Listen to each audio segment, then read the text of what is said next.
এই পারফেক্ট রসভরি পিঠার রেসিপিটাই হচ্ছে আজকের আয়োজন। এই ভিডিও যদি একবার দেখেন তাহলে আপনারা সবাই সুজির রসভরি একদম পারফেক্টভাবে তৈরি করতে পারবেন। তাহলে চলুন সকল ট্রিক্স সহকারে এই পিঠার রেসিপিটা আপনাদের সাথে শেয়ার করা যাক। এই পিঠাটা তৈরি করার জন্য আমি প্রথমে একটা মিক্সিং বোলে রুম টেম্পারেচারে থাকা 3টা ডিম ব্যবহার করছি। অবশ্যই রুম টেম্পারেচারে থাকা ডিমই আপনাদেরকে ব্যবহার করতে হবে। তারপরে দিয়ে দিলাম 1 টেবিল চামচ পরিমাণে চিনি। চিনিটা গলে গেলে যে এক্সট্রা পানিটা বের হবে সেটা শুকিয়ে নেওয়ার জন্য ব্যবহার করছি 1 টেবিল চামচ পরিমাণে ময়দা। এবার এগুলোকে ভালোভাবে মিশিয়ে নিব। ততক্ষণ পর্যন্ত মেশাবো যতক্ষণ না পর্যন্ত এই চিনিটা গলে যায়। যখন চিনিটা গলে গেছে তারপর আমি এখানে অল্প অল্প করে সুজি ব্যবহার করছি। আমি এখানে 1.5 কাপ পরিমাণে সুজি নিয়েছি। 1.5 কাপের মানে হলো 1 কাপ থেকে 1/4 কাপ পরিমাণে কম হবে। সুজিটা অল্প অল্প করে দিচ্ছি আর মিশিয়ে নিচ্ছি। সুজির পরিমাণটা কিন্তু আরেকটু কম বেশি লাগতে পারে। 3টা ডিমের জন্য আমার কাছে মনে হয় যে 1.5 কাপই পারফেক্ট। আর সুজিটাকে আপনাদেরকে ভেজে নিতে হবে না, টেলে নিতে হবে না, নর্মাল অবস্থায় দিয়ে দিলেই চলবে। এবার সব কিছুকে ভালোভাবে মিশিয়ে নিচ্ছি। ভালোভাবে মিশিয়ে আমি এই ব্যাটারটাকে একটা পাশে রেখে দিব মোটামুটি 5-7 মিনিটের জন্য, অর্থাৎ মিল্ক সিরাপটা তৈরি করতে যতক্ষণ সময় লাগে ততক্ষণের জন্য। এতে করে এই ব্যাটারটা আরেকটু স্মুথ হবে এবং আরেকটু থিক হবে।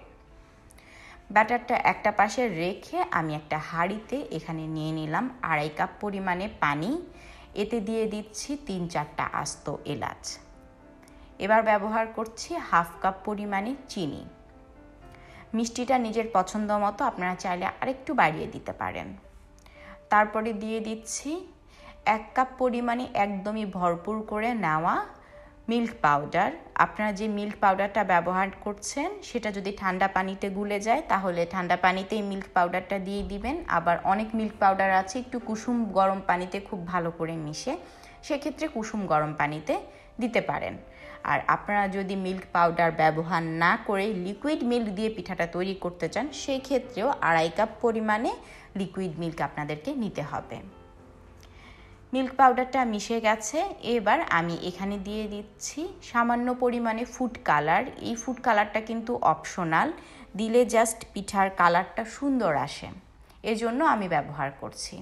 এবার সব কিছুকে মিশিয়ে নিয়ে আমি এগুলোকে রান্না করব জাস্ট একবার বলক আসা পর্যন্ত। এটাকে রান্না করে ঘন করার কোনো কিছু নেই, কারণ আমি যে পরিমাণ পানি ব্যবহার করেছি এবং মিল্ক পাউডার ব্যবহার করেছি পরিমাপটা একদমই পারফেক্ট। একবার বলক এসেছে, এবার আমি এটাকে ভালো করে ঢাকনা দিয়ে একটা পাশে রেখে দিচ্ছি।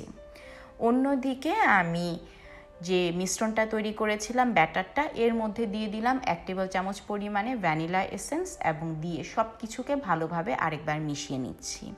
দেখুন ব্যাটারটা কিন্তু একটু থিক হয়ে গেছে। এবার এই ব্যাটারটা দিয়ে আমরা পিঠা তৈরি করব।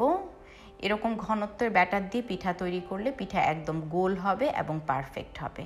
এই যে লক্ষ্য করুন, ঠিক এইভাবে আমরা হাঁড়িতে ব্যাটারটাকে দিতে থাকব।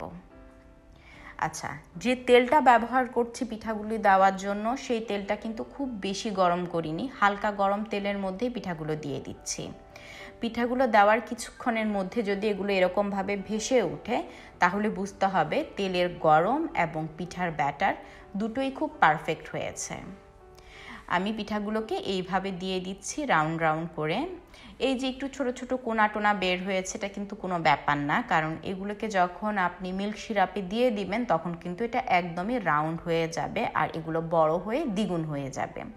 চুলার আঁচটা কিন্তু একটু মিডিয়াম লোতে রেখে আপনাদেরকে এগুলোকে ভেজে নিতে হবে। ভাজার ক্ষেত্রে একদম যে গোল্ডেন করে ফেলতে হবে এরকম কিছু না, একটু সাদাটে অবস্থায় কিন্তু এটাকে আপনারা নামিয়ে নিতে পারেন। যেহেতু সুজি ডিম দিয়ে তৈরি, এটা কিন্তু রান্না হতে খুব বেশি একটা সময় লাগবে না।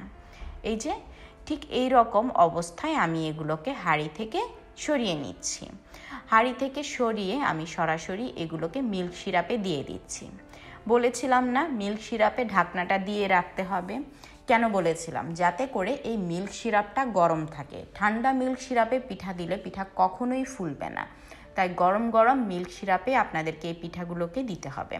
পিঠা দিয়ে আমি এগুলোকে এরকম একটু নেড়ে চেড়ে দিচ্ছি। নেড়ে চেড়ে এটাকে আবারও খুব ভালোভাবে ঢাকনা দিয়ে আমি রেখে দিচ্ছি জাস্ট 1 ঘন্টার জন্য। 1 ঘন্টার মধ্যেই দেখবেন যে পিঠাগুলো একদমই ফুলে টইটুম্বুর হয়ে এরকম অবস্থায় চলে এসেছে। দেখুন পিঠাগুলো দেখতে কতটা সুন্দর হয়েছে। দেখতে যেমন সুন্দর হয়েছে, খেতেও অসাধারণ হয়েছে। এই রেসিপিতে একবার আপনারা সুজির রসভরি পিঠা তৈরি করে দেখতে পারেন, একদমই পারফেক্ট হবে পিঠা। এই যে আমি খুব সফটলি আপনাদেরকে কেটে দেখালাম কতটা পারফেক্ট। ধন্যবাদ সবাইকে।